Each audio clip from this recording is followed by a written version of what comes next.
सबके लिए गर्व और गौरव का क्षण है। माननीय प्रधानमंत्री जी संविधान को नमन कर रहे हैं। भारत माता की, भारत माता की, वंदे वंदे वंदे वंदे। स्वागत है भाई, स्वागत है।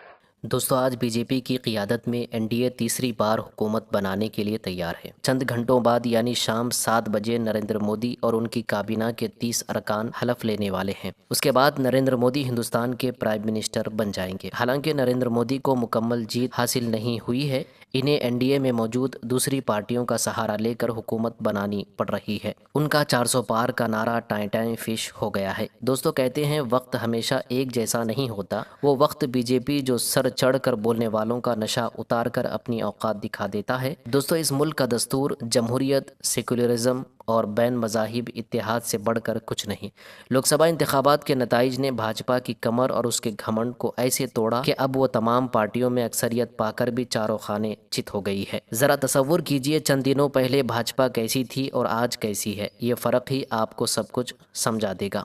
इसमें कोई शक नहीं है कि बीजेपी एनडीए में शामिल पार्टियों के रहम करम पर हुकूमत बनाने जा रही है। नीतीश कुमार और नायडू ने एनडीए का साथ देकर मोदी की सरपरस्ती में हुकूमत में रहने का एतराफ़ तो कर लिया है, लेकिन अब ये सरकार कब तक चलेगी ये तो आने वाला वक्त ही बताएगा। लेकिन जो भाजपा कल तक 400 पार के दावे कर रही थी, वो अल्फाज आज हलक का कांटा बन चुके हैं। ज़बान खामोश है, चेहरे मुरझाए हुए हैं, माथे पर शिकन नज़र आ रहा है। इसीलिए कहा जाता है कि जमहूरी मुल्क में सबसे मजबूत अवाम होती है, हुक्मरान नहीं। लेकिन इन तानाशाहों को कौन समझाए। आज वक्त बदल गया है और अवाम ने उनके घमंड को खाक में मिला दिया है। दोस्तों, शायर मुस्तफ़ा कमाल ने क्या खूब कहा है, गुरूर मिट गया अपनी हद में आ गए हैं।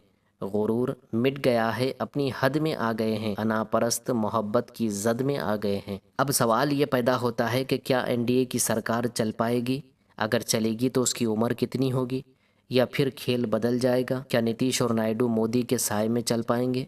ये सवालात इस वक्त आवाम के जहनों की उलझन का शिकार बने हुए हैं। एनडीए की मीटिंग में सब ने मोदी को अपना लीडर तो मान लिया, लेकिन इत्तेहाद जमातों ने अपने अपने मुतालबात रख दिए, जिससे भाजपा परेशान है। और दूसरी इंडिया अलायंस वाले हार कर भी उनके चेहरे पर खुशी है। इस खुशी के पीछे दोस्तों दो बातें हो सकती हैं। एक तो इंडिया अलायंस की खुफिया बातचीत नीतीश और नायडू से हो चुकी है और ये तय पाया हो कि पहले एनडीए की सरकार को बनाया जाए, फिर इख्तिदार से उतारा जाए। दूसरी बात, इंडिया अलायंस को इतना तो यकीन हो गया कि एनडीए की सरकार को गिराना कोई मुश्किल काम नहीं है, लेकिन इसको कुछ वक्त लग सकता है और इस काम को पूरा शरद पवार ही कर सकते हैं और कभी भी बाजी मार सकते हैं।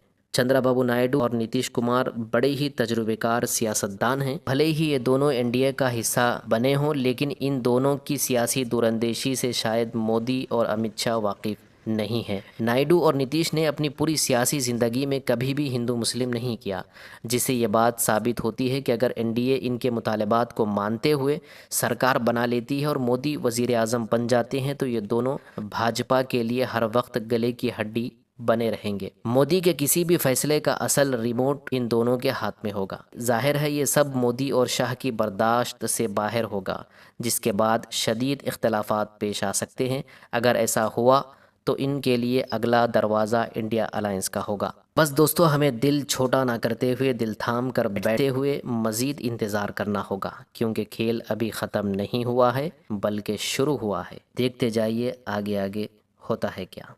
दोस्तों, इस पर आपकी क्या राय है कमेंट करके ज़रूर बताइए और इस वीडियो को लाइक और शेयर भी कर दीजिए।